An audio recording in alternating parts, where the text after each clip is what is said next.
Save the reef! Save the reef! Save Belize! Save Belize! Save Belize! Save Belize! No means no! No means no!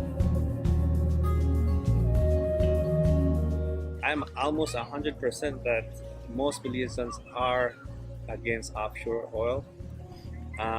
It affects everyone, not only the communities on the islands and the coastline, it affects everyone on the mainland as well if something ever bad were to happen.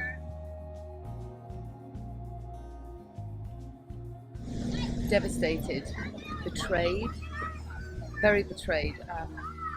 So anger, frustration, tears, feeling like there was nothing, panic.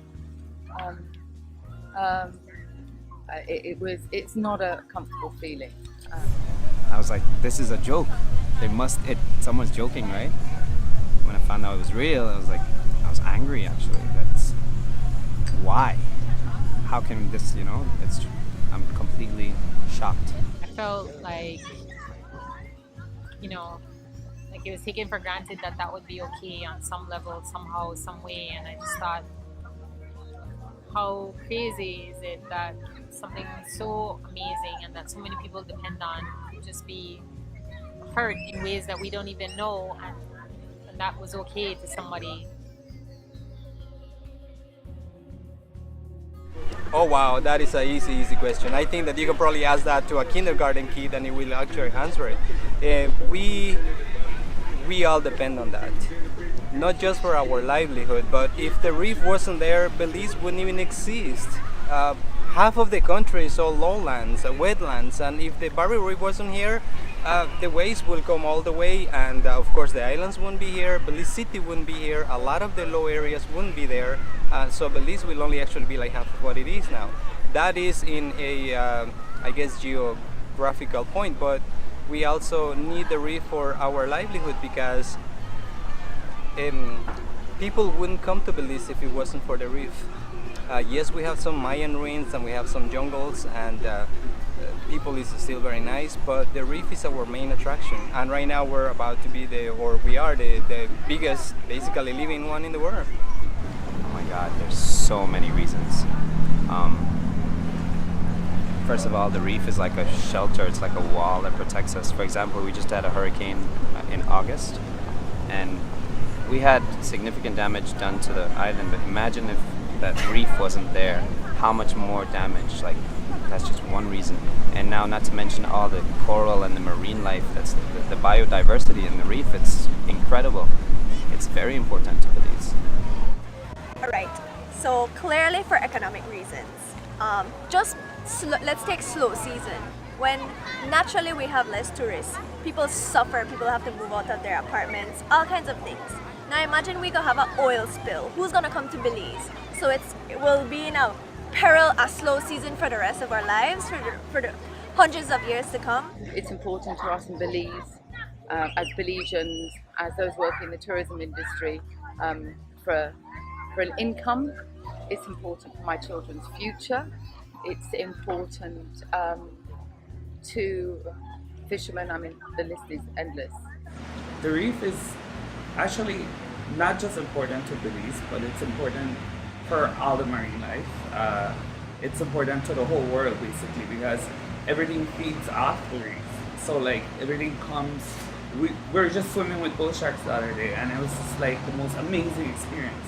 And the bull sharks, they don't station only here, they go like all over the world. Like it's like a cycle. So it's not just important to me or to Belize, but to like the whole world. It's like a world thing.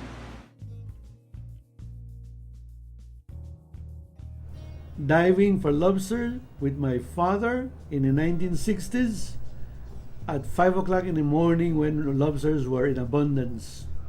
Probably swimming with grandma and learning about the ocean with her, learning about conch, learning about eagle rays and the whole the moray eels. We used to go right in front of where the Phoenix is. That every day after school I used to get scolded by my mom because we used to swim in our uniforms right after school. My grandfather on my dad's side absolutely loved to see loved fishing, finding the rock with, the ones he was after, and I just have so many precious memories of being on the water with him and seeing the excitement of pulling in that fish and, feeling the tug on the line and eating the fish and hearing his fishing stories, and that just brings back amazing memories. As a child, just spending time under the water. I learned to dive 2 months ago in Placencia, down south, and during the certification I was so nervous and freaking out and even thinking like, oh, why am I doing this to myself? Then we went to the North Silky Wall, and when I finally got comfortable and I realized, wow, the peace and the serenity, that I just wish that I was marine life and that was my world. I don't really have a favorite. I just love being on the ocean, period. Like, that's one of my favorite things ever. Probably swimming with killer whales. It was probably 2001, 2002, the month of April in Turneth, and we got the blessings of in 1 week swimming with whale sharks, lots of dolphins, and even killer whales. So that was just probably one of the, maybe the top experiences that I've had in about 20 something years here. My favorite ocean memory is when I went snorkeling with the stingrays and shark at Peacocker. Is the day I went to the blue hole for the first time and experienced diving the blue hole. It was unlike anything I've ever experienced before.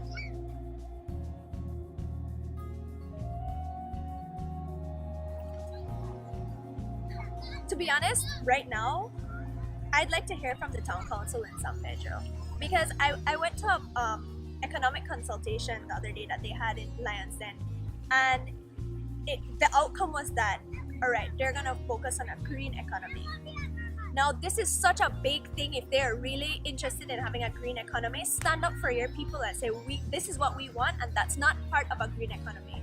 You don't run something on oil and then you come and say, oh, but we want to save the environment. No, it takes action and it takes tough decisions, tough political decisions to mean it when you say I want a green economy. I would definitely like to hear from our area representative, who is not only an old fisherman, but also the Minister of Tourism. And I think that he should speak very loudly against offshore drilling. The only people to me that are remaining silent is the BTB. Yeah, it's that's definitely something that a question that they need to answer. They need to answer our questions of where they stand. They are part of the government. They are not the government, and they are working in our interest. They are our organisation. They are a platform for us, but they are not having our back. And as far as I'm concerned, if you can't say that you don't have our back, then you're against us.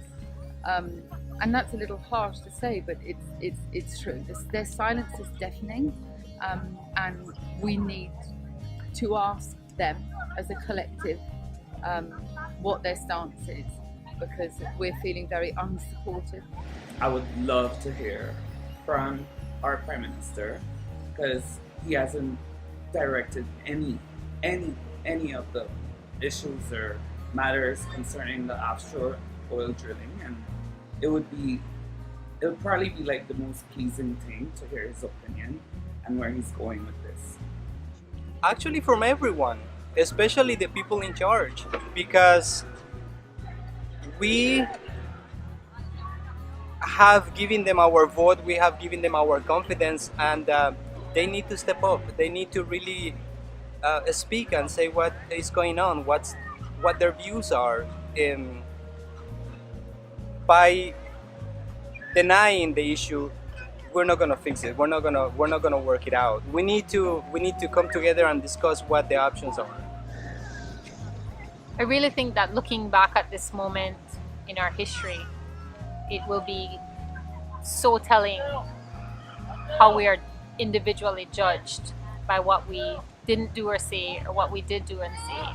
And I think that I would really want everybody, every single Belizean, regardless of where you're working, where you're living, um, to weigh in on this, because it is all too clear that every single Belizean will be affected in some way, shape, or form by what is allowed to happen offshore.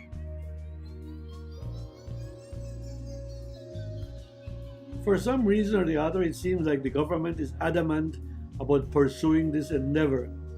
Why? I really do not know. But they seem not to be listening to people, so people have to keep talking loudly about it. To be honest, I think because of money. Somebody somewhere is making money and they're being selfish. They don't care about nothing else but the money they're making. I'm not afraid to say it. It's something very sad, but that's what I think. I would rather not say the government and those in the government, be it red or blue, are to blame. I think that the pressures, I would like to put the blame firmly on the pressures of the international oil industry, who are, it is a deceitful, nasty game. It's money driven, and they are internationally trying to pursue oil gain for this financial greed. And our leaders in GOB are literally pawns in their game. I'm not blaming any Belizeans themselves. I just think that we just need to say a law so that they can't attach to us, attract us, and they can't get anywhere into us. I think we're still having the conversation because nothing's been clear.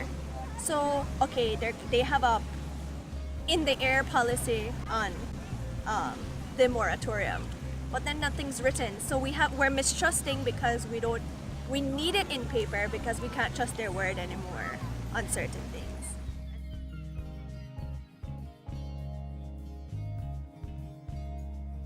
Wake up. Don't allow others to do it alone. Don't allow only the women to do it, because today I saw a big force of women. I want the men, the tourist guides to come out. It's your future, our future.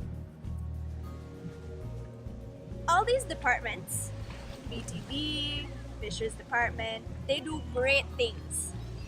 Honestly, if you talk to them, they're doing amazing things to protect our reef. So we don't want their silence on this issue to overshadow all the great things that they're doing. So stand with us so that we can all come together and just clear up this issue, and so that we're together in protecting our reef. So we don't want their silence to make us think bad about them when they're actually doing amazing things. And This is not for the government. This is for us. This marine life, this beautiful barrier reef, the ocean. There's so much more that we need to learn from the ocean itself. We cannot destroy it. Just think how you want to be remembered later in the future, because right now some people might be afraid of speaking out, but regardless of their political affiliation, when we get affected, there is no divide there. We all get affected. Belizeans alike, we all are gonna get affected if oil exploration was to take place.